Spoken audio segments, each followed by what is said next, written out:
sebelum pembelajaran kita mulai, kita awali dengan berdoa dulu. Silakan dipimpin berdoa Mbak siapa Inga?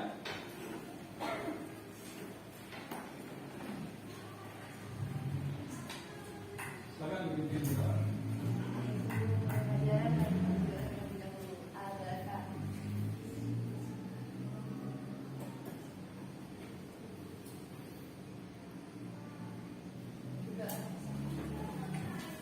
Baik, masih ingat materi kemarin? Terakhir apa? Sholat jamak kosor. Sudah ada yang pernah mempraktekannya? Sudah. Susah atau gampang? Gampang ya. Jadi sholat itu sebenarnya tidak berat, ya. Tapi jangan dientengkan. Nah, kali ini kita akan melanjutkan materi tentang sejarah Khulafaur Rasyidin. Ada yang tahu apa itu Khulafaur Rasyidin? Anak-anak? Apa? Khulafaur Rasyidin.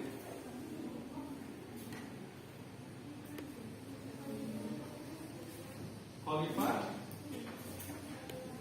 sebagai wakil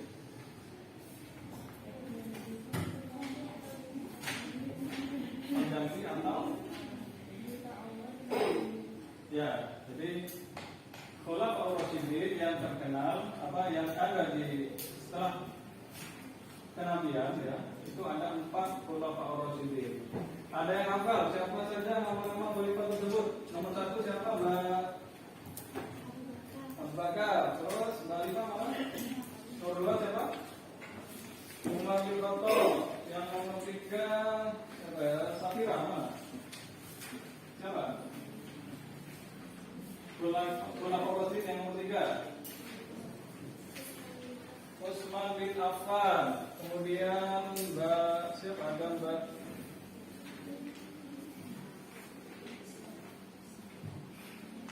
siapa?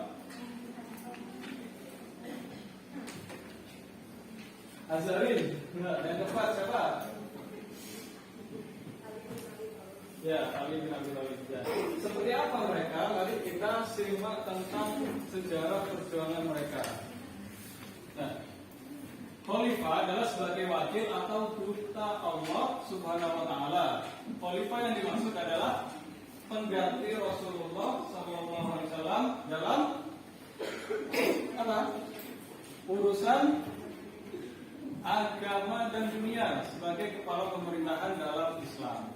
Itu namanya Khalifah. Yang pertama ada Khalifah Abu Bakar As-Siddiq. Kenapa disebut As-Siddiq? Karena beliau yang pertama kali membenarkan tentang sejarah Isra Mi'raj. Memimpin selama kurun waktu 2 tahun 3 bulan. Kemudian dikenal dengan sifatnya yang sabar, jujur. Terus namun beliau juga tegas dalam urusan agama. Mendapat julukan As-Siddiq karena orang pertama yang dari peristiwa Isra Mi'raj, termasuk As-Sabiqun al-Awwalun. Ada yang tahu apa itu As-Sabiqun al-Awwalun? Orang pertama yang masuk Islam itu As-Sabiqun al-Awwalun. Jasanya apa? Yang pertama adalah menumpas pemberontakan nabi palsu dan penolak zakat. Yang kedua, perluasan wilayah. Dan yang ketiga adalah membentuk Baitul Mal. Apa itu Baitul Mal? Semacam lembaga amil zakat ya, yang dikelola oleh negara. Baik, kita simak sedikit perjuangan tentang beliau Khalifah Abu Bakar As-Siddiq. Sepeninggal Rasulullah, kepemimpinan Islam digantikan oleh kepemimpinan Khulafaur Rasyidin yang diawali oleh Sayyidina Abu Bakar selama 2 tahun dari 632 hingga 634 Masehi atau 11 hingga 13 Hijriah. Dalam perang musibah terbesar, umat Islam memerangi Ibnu Habib al-Hanafi yang lebih dikenal dengan nama Musailamah al-Kadzdzab, yang artinya adalah Musailamah si pembohong, yang mengaku dirinya sebagai nabi baru menggantikan Nabi Muhammad SAW. Pasukan Musailamah kemudian dikalahkan pada perang Aqabah yang dipimpin oleh Khalid bin Walid. Selama kurang lebih 27 bulan Abu Bakar menjadi khalifah, waktunya hampir dihabiskan untuk memerangi orang-orang murtad ini. Perang ini dilakukan bukan karena memerangi keyakinan, tetapi karena mereka melakukan kegiatan pembangkangan politik dan tidak menunduk pada kekuasaan Islam. Keberhasilan pasukan Islam menumpas semua jenis pembangkangan menunjukkan kesadaran dan militer umat Islam telah mapan. Bahkan dengan suku Arab yang dengan sukarela mengintegrasikan diri kepada Islam.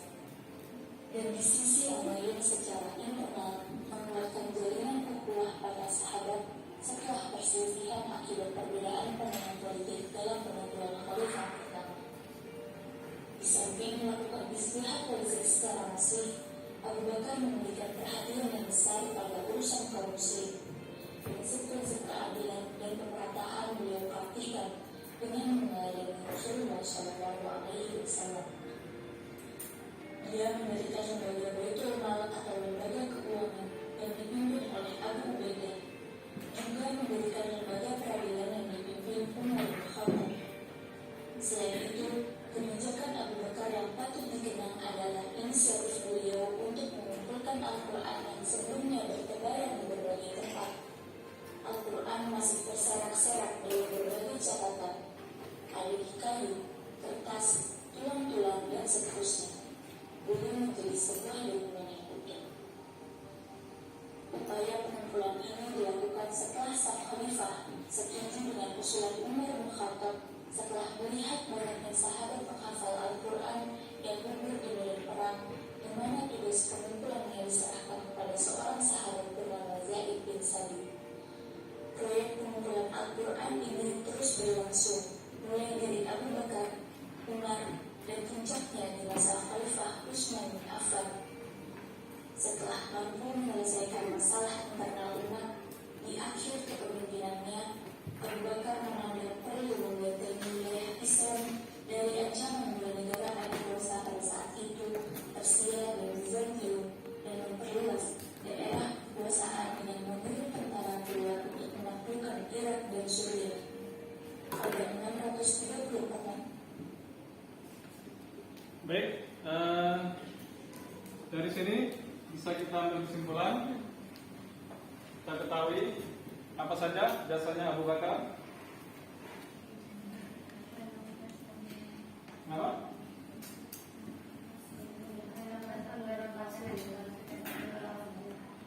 Ya, yang paling terkenal adalah menumpas pemberontakan Nabi palsu yang dihubungi oleh siapa? Musailamah al-Kadzdzab. Jadi dia mengaku menjadi nabi penerus Nabi Muhammad. Padahal di dalam Al-Quran disebutkan adalah Nabi Muhammad adalah nabi yang terakhir. Maka perlu Abu Bakar melakukan tindakan tegas, yaitu dengan memerangi nabi palsu tersebut. Yang kedua yaitu Khalifah Umar bin Khattab. Ya. Kalau kalian mendengar nama Umar bin Khattab, yang terbayang di benak kalian apa? Sahabat Nabi. Terus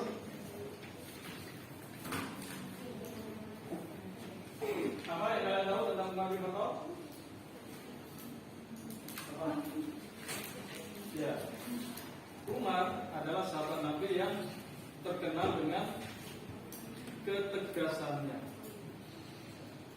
saking tegasnya, dan keadilannya, saking adilnya, sampai-sampai setan kalau ketemu Umar itu langsung lari berdiri-diri. Kalian kalau ketemu setan bagaimana? Lari berdiri-diri juga. Ya, ini setannya yang lari. Nah, itulah kelebihan Umar. Ya, setan pun takut. Nah, jasa Umar apa saja? Yang pertama adalah membentuk badan legislatif. Apa itu badan legislatif? Ada yang tahu? Perwakilan rakyat. Kalau sekarang namanya DPR, Dewan Perwakilan Rakyat. Tugasnya apa legislatif? Ada yang tahu?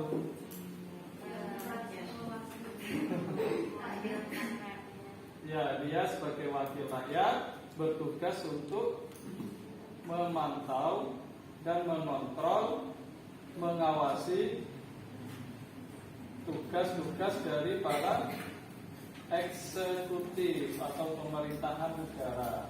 Itu tugasnya mengawasi, mengontrol ya. Itu tugasnya legislatif atau perwakilan rakyat. Harus tahu kenapa kok ada legislatif, ada eksekutif, ada yudikatif ya.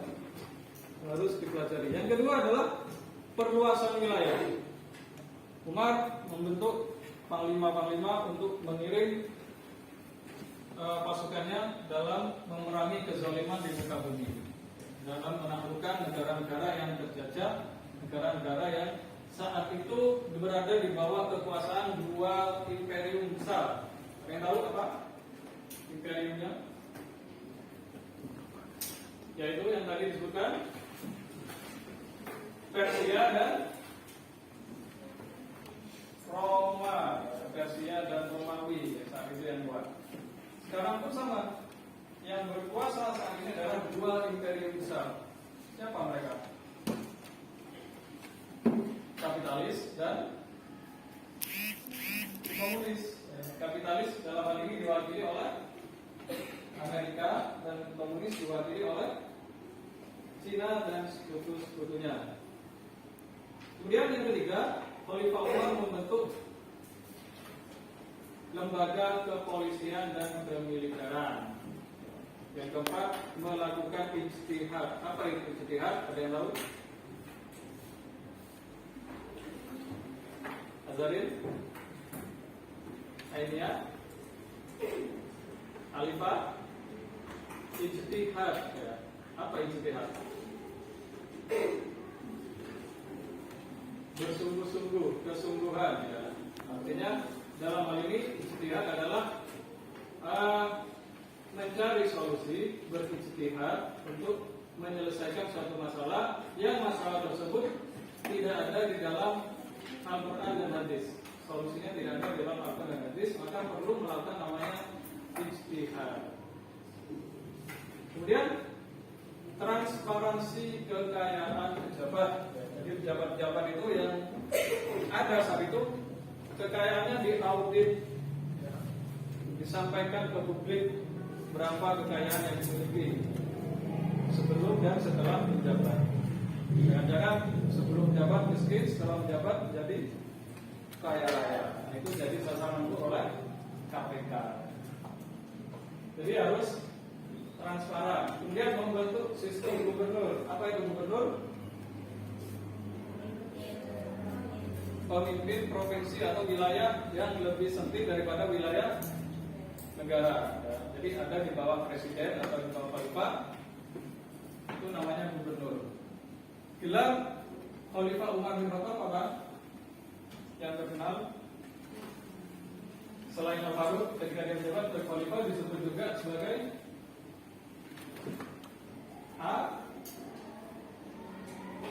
Amirul Mukminin.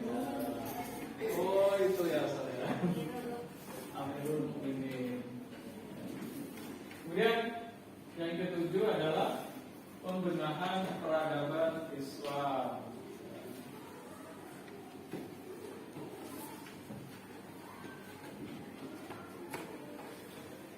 Silakan simak videonya tentang Khalifah Umar bin Khattab.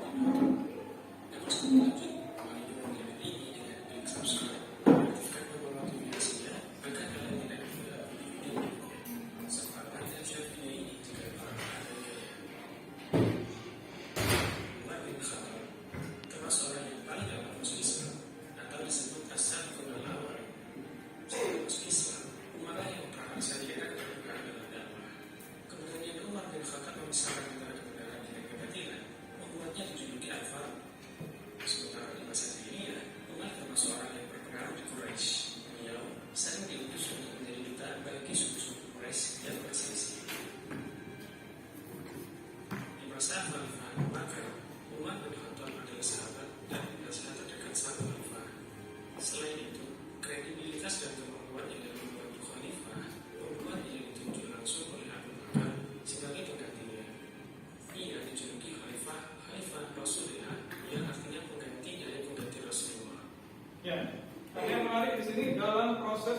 penunjukan Khalifah Umar bin Khattab.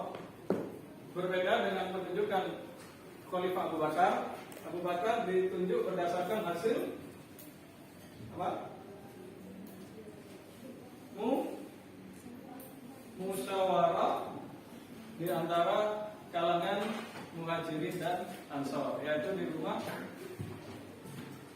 siapa?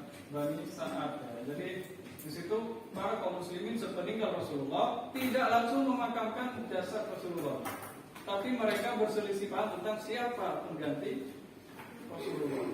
Nah, itu sangat yang kritis. Jadi seorang pemimpin itu sangat dibutuhkan. Sampai pemakaman Rasulullah pun harus ditunda, gara-gara harus memilih sosok pemimpin siapa yang akan menggantikannya. Disitulah umat Islam berselisih paham, yang Ansor menganggap kaum Ansor lebih baik, yang Muhajirin menganggap kaum Muhajirin lebih baik, sehingga suatu ketika dalam pertemuan itu maka terpilihlah sahabat Abu Bakar secara mufakat. Abu Bakar tidak mau sebenarnya, beliau ingin menunjuk Umar. Tapi dengan sikap Umar mengangkat tangan Abu Bakar, kami membaiatmu sebagai khalifah, karena tidak ada yang lebih baik selain kamu di antara kami. Itulah etika para sahabat. Jadi Umar walaupun gagah, perkasa, tapi beliau punya adab, yaitu mendahulukan Abu Bakar, yang mana Umar pernah mengetahui atau pernah merasakan sendiri bagaimana Rasulullah marah ketika Umar menggantikan Abu Bakar yang ditunjuk oleh Rasulullah sebagai imam sholat subuh. Kenapa? Karena Abu Bakar tidak sanggup. Dan Abu Bakar masuk Umar maju, Rasulullah marah. Dan dari saat itulah Umar paham ini adalah sinyal bahwasanya sepeninggal Rasulullah pengganti yang tepat adalah Abu Bakar. Nah, Abu Bakar ditunjuk oleh Umar ditunjuk oleh Abu Bakar. Kenapa? Karena ketika sakit, para sahabat mendesak Abu Bakar untuk memilih penggantinya. Jangan biarkan kami berseteru kembali, berselisih paham kembali. Mohon berikanlah kami pengganti. Sehingga Abu Bakar pun menunjuk tidak ada yang lebih baik dari para sahabat yang ada kecuali Umar. Jadi dengan ketegasannya Umar terpilih dan diberikan mandat oleh Abu Bakar. Para sahabat sebetulnya apa? Khawatir, takut, tidak setuju. Kok bisa? Kenapa Umar? Tidak ada yang lain. Kalian ini minta aku menjadi pengganti. Ketika aku pilihkan yang terbaik, kalian menolak. Bagaimana? Itu jawaban Abu Bakar. Akhirnya mau tidak mau, mereka menerima Umar sebagai khalifah. Baik, dari sini ada pertanyaan anak-anak? Ya, silakan. Gak ada? Sudah paham semua? Ya, baik, mungkin pertemuan kali ini kita akan membahas dua khalifah ini. Nah, untuk pertemuan berikutnya, insya Allah kita lanjutkan dengan dua khalifah yang selanjutnya. Siapa mereka?